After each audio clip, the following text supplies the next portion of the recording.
rooting for laundry. On the what's the bit? I don't remember the bit. Right, yeah, or like Chaz Palminteri when he in Bronx Tale. We probably stole it from Seinfeld. No, and when he's like, wouldn't put it past him. You think Ted Williams cares about you? Or DiMaggio? You think right? Isn't that what he says? He turns to the kid. Right, but if Joe DiMaggio got traded to the Boston Red Sox, everybody that booed him suddenly cheers him. So the Yankees, though, in the height of it all, they were cherry picking the biggest, like, not nice guys, like Kevin Brown, Randy Johnson. Like, these are guys that are like real red asses. It was, but yes.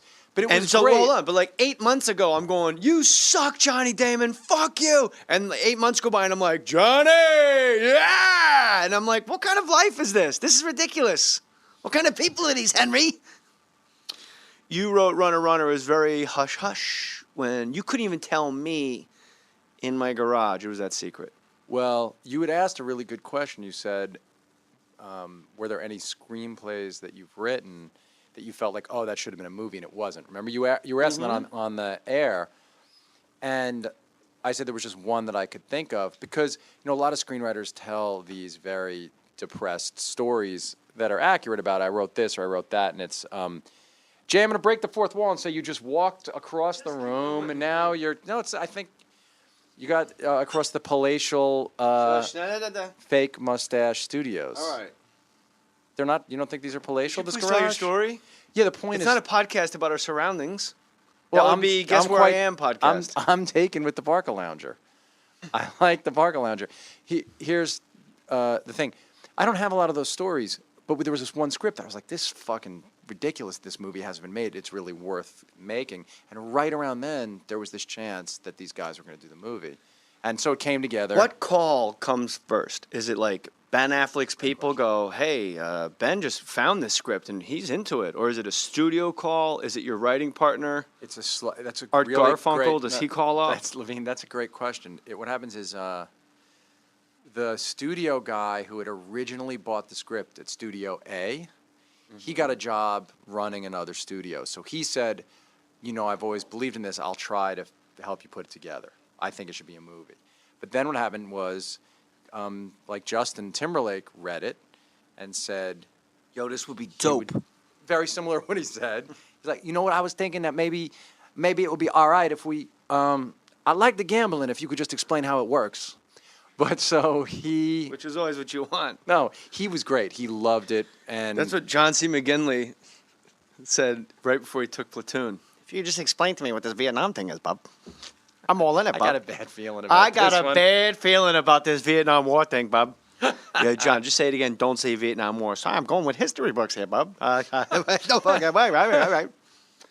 So, JT... Oh, how good... Can we get from Platoon? How good is that moment in Platoon, man? When he realizes that Barnes has no allegiance to him whatsoever? Everybody's got to die, Red. Well, I never asked you for a fucking thing here, bub. Everybody's got to die. Oh, I need every free swinging dick I got out in the field, Red. Oh, it's so good. But I got a real bad feeling, son. I got a bad feeling about this one, bub. And then in the middle of the firefight, we've jumped over to Platoon, for those of you scoring at home. In the middle of the Which big isn't a comedy, by the way. End-all firefight, the mass destruction and death, and like when the Vietnamese are just literally running over their already dead bodies to kill other guys, John C. McGinley, he grabs like two dead guys and puts them on top of him, and he hides. And then at the very end of the movie, which is so spooky because everything's covered in that white sulfur powder from the bombs, and these tanks come in, and it's the corpse crew. It's the guys that clean up dead bodies after. Like, it's the part of... This is why I love Platoon. You never think about, well, who cleans all this shit up? Because it is an actual hamlet they set up in. They're like, there's a well of water, and there's a little general store, and 14 feet from here is another thing.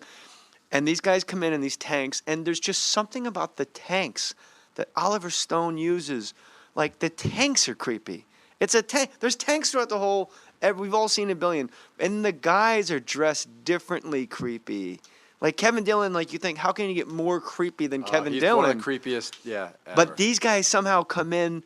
They are like Grim Reaper guys, and they're like bulldozing bodies, pouring lye on top of bodies, like, and they're holding German Shepherds. Do you remember? Yeah. And the dogs are like aggressively pulling these muscle-bound. They look like cartoon warriors, these guys, like muscle-bound guys, and the dogs are like excited about the death, like pulling these guys. And then John C.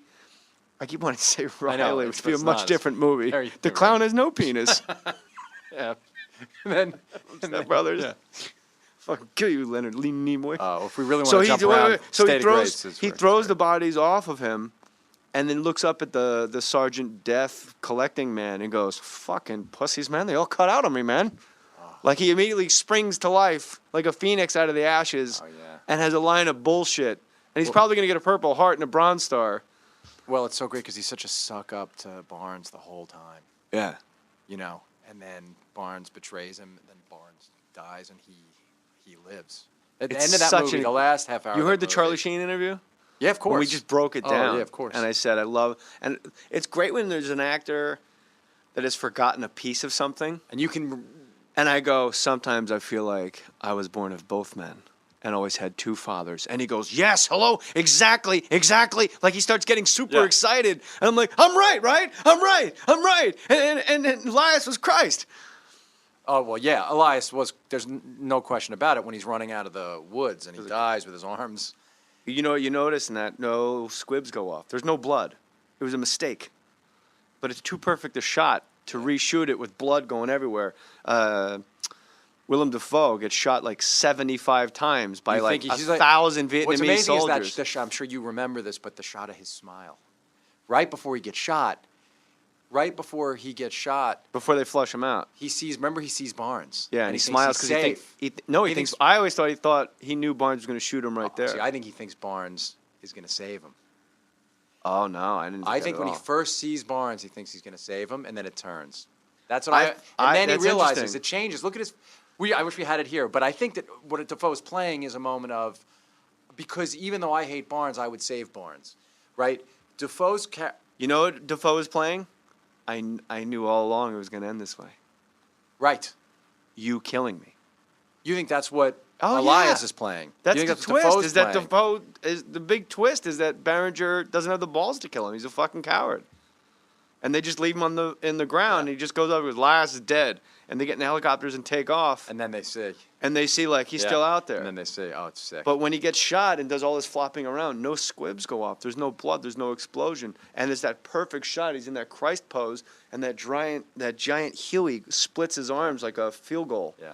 And I guess Oliver Stone, God bless him, because he's made some clunkers. But that's one of the greatest films of all time. It's too perfect a shot. I'm not going to reshoot it just to get blood. I mean, think about that. I'm not going to reshoot a guy getting shot to death just so I can see blood.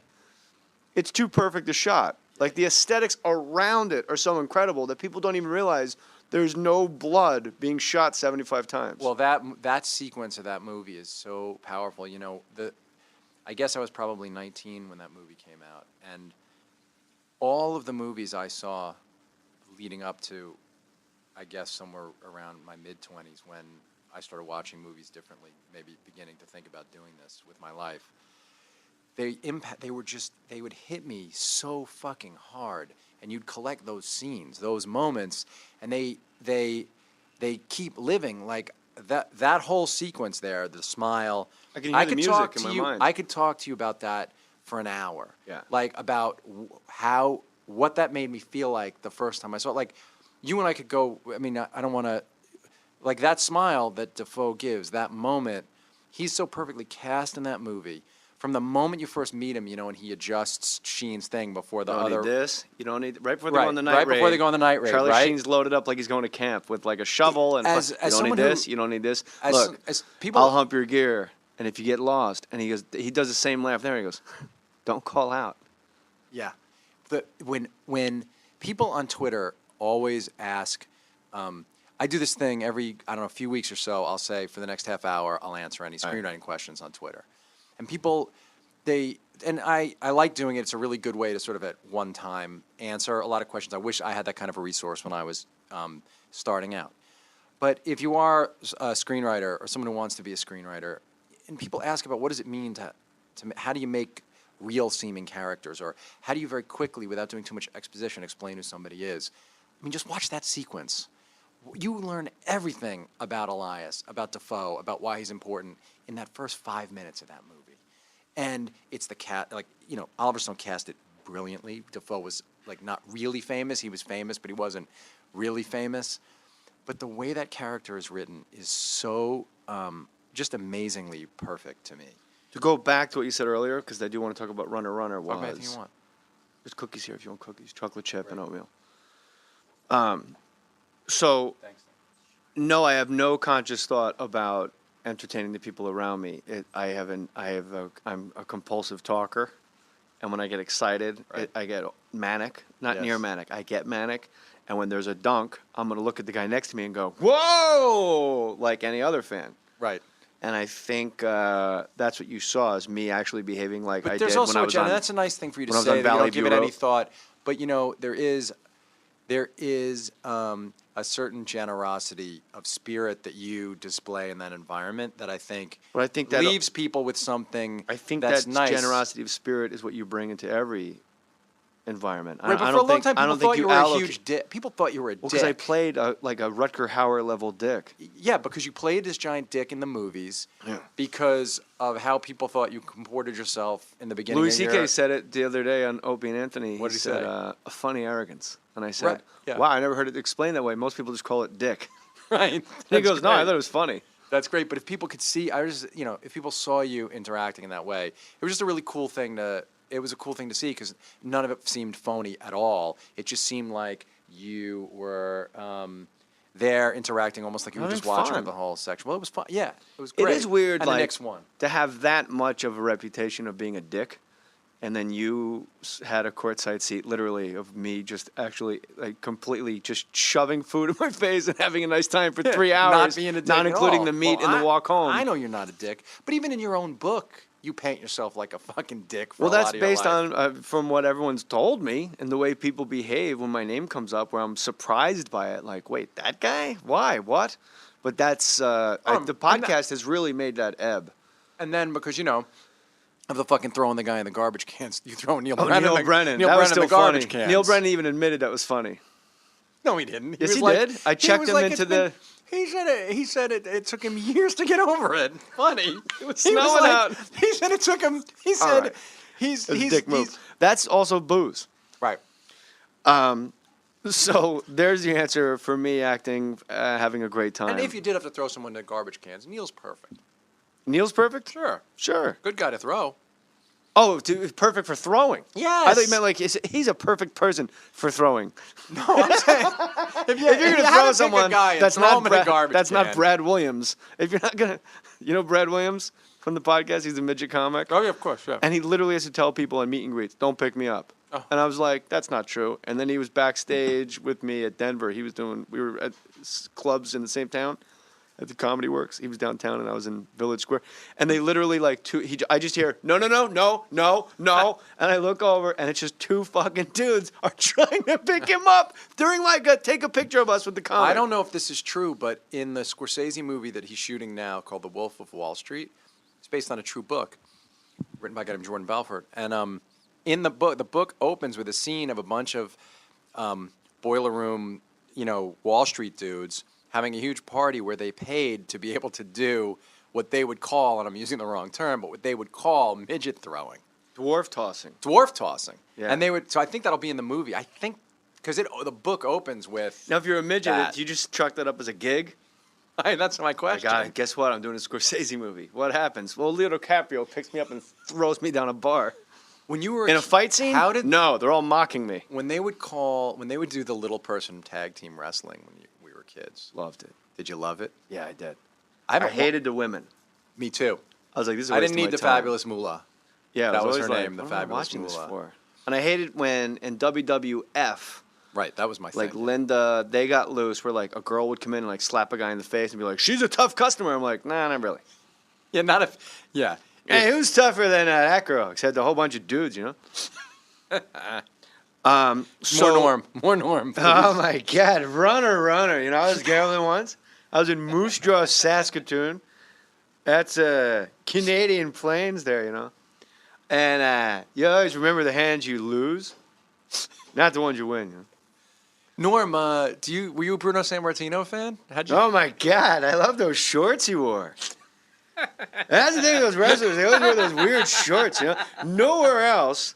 Like there's no, if you were on vacation, and you're like, hey, Brian, I'll be right out. I'm going to put on my swim trunks. And I put on my swim trunks, we'll all jump in the ocean, And you're out there in your board shorts, Like Brian saying there's board shorts, those guys wear, They come down like just above your knee, those board shorts, And Brian's like, I'll be right out here in my board shorts, And then I come on those Bruno Sammartino shorts. You'd be going, oh, my God, what the H? What are you wearing? What's going on? Like,